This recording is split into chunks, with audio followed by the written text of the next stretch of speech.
I'm 40 years old. I ended up coming here in July of 2021. No, 2022, sorry. I moved to Devon with my long-term boyfriend at the time.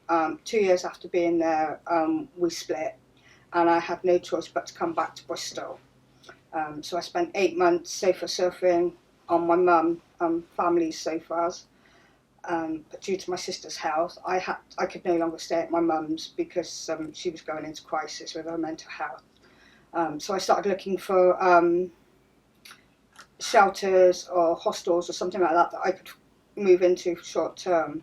And then I come across Help Bristol Homeless website, and there was a link on the website to click here to fill in the form. So I filled in the form and sent it off to Sal.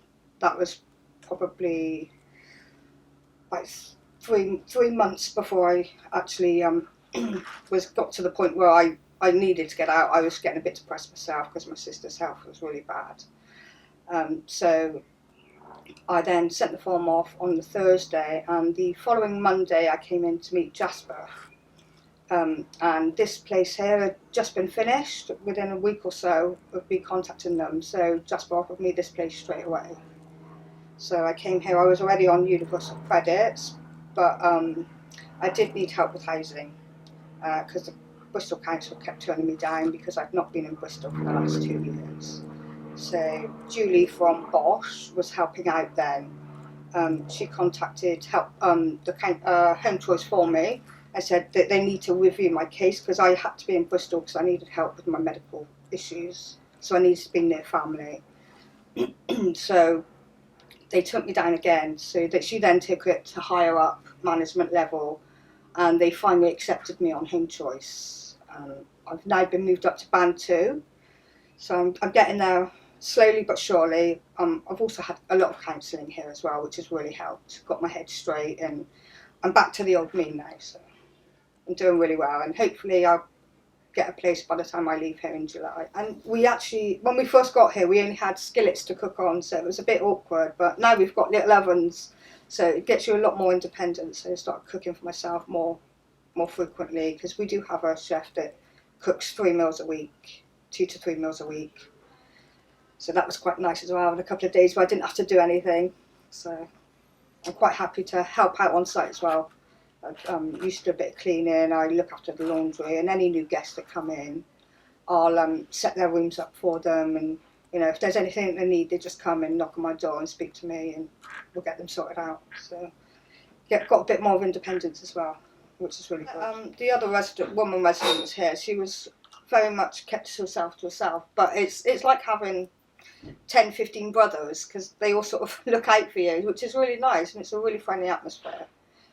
I mean, there has been a few issues with some, but I've never had any problems at all. They've always sort of safeguarded me, so to speak. So it's been really nice. It's a great community as well. So we often go out and just have a cigarette and a cup of coffee out in the front garden, and it's really nice. So that's the one thing that I'm a bit worried about when I leave, is because obviously I'm not going to have this community, so I'm going to have to make myself get up and go out and see people, where I tend to just slump down on the sofa, and so I'm just going to have to make sure that I'm get myself out and active. Getting this place was a weight off my mind, to be honest, because I was not only worried about my sister's health but mine as well, because I felt as though I was in the way constantly. I was a burden, and I got this place, and it's just a whole weight was lifted off my shoulders. When I first got here, I spent 2 or 3 days just in here, just to get my bearings and calm myself down, and so it's really helped having this place. I mean, without it, I don't know where I would be. It's very hard to find something like this because there isn't a lot of posters or anything, or word of mouth, and the councils don't really mention this place at all. When I was speaking to the council, they had no mention whatsoever of Help Bristol Homeless. So if people did go to the council looking for help, then you're pretty much the same as me, in the same boat where if they're not helping you, then there's nowhere else for you to go, unless you know about St Mungo's or this place, because St Mungo's do refer a lot of people here. But unless you go there and you know about them, then you're not going to find this place at all. So there definitely needs to be more advertising of this place and all the places that can help other people, because there are a lot of people on the streets that don't have phones. You know, we offer shower facilities here, and you talk to some of the homeless people around by the local shops, and they had no idea what was on offer here. So it definitely needs to be more widely advertised, and I think that, you know, maybe the council should refer people as well as homeless shelters and just make it more widely aware. Initially, I started off before Jasper hired cleaners to do the more dirty containers.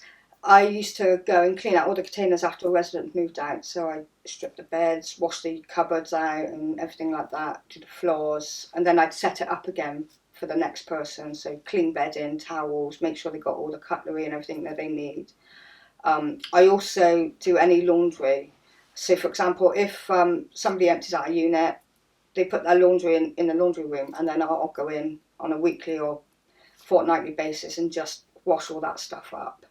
I also help assist new tenants as well. So new residents that come in, they can often feel a bit lost and don't really like to ask for help. So I, just make sure that they know that my door's always open. If they need either salt, sugar, anything that they need really, they can just come and knock on my door, and if I can't find it, I'll get it for them. So it makes them feel a lot more relaxed as well, and it helps me out because I'm helping somebody else now that I've had all the help I can get from here, and it just does good for me to know that I can do the same for other people and make them feel a lot more relaxed, and so they can get on and concentrate on the things that they need to concentrate on rather than like nitty gritty things. Today I've got a load of towels and sheets, things to wash in the laundry room, so I'll just give it a little tidy round because it does get a bit messy from time to time. So I tend to tidy up in there, make sure everything's in order in the boxes that are labelled up so that people just go in and help themselves. So I'll just be washing up all the sheets and things that are in there today, drying them, and then putting them into their little individual boxes ready for anybody else who needs them. A lot of people don't like to go into the dining room, even though you say, look, there's food in the dining room, go and help yourselves. A lot of them are a bit reluctant to go in and take things, so you've got to just make sure that they go in and get a load of food and milk and bread.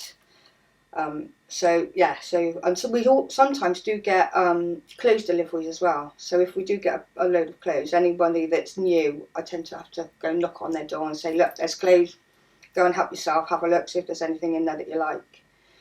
So it's just keeping an eye on everybody else, I think, for a change, rather than everybody keeping an eye on me. And it's really helped with my mood as well, because I did suffer with depression for quite some time. And now I'm at the other end of that now. I don't need any more counselling. My counselling's all finished now. So I'm on a positive straight forward now. So it's really helped me out. And I just want to help them help others. So, I said when I do move on from here, I want to come back and volunteer and help out any way I can.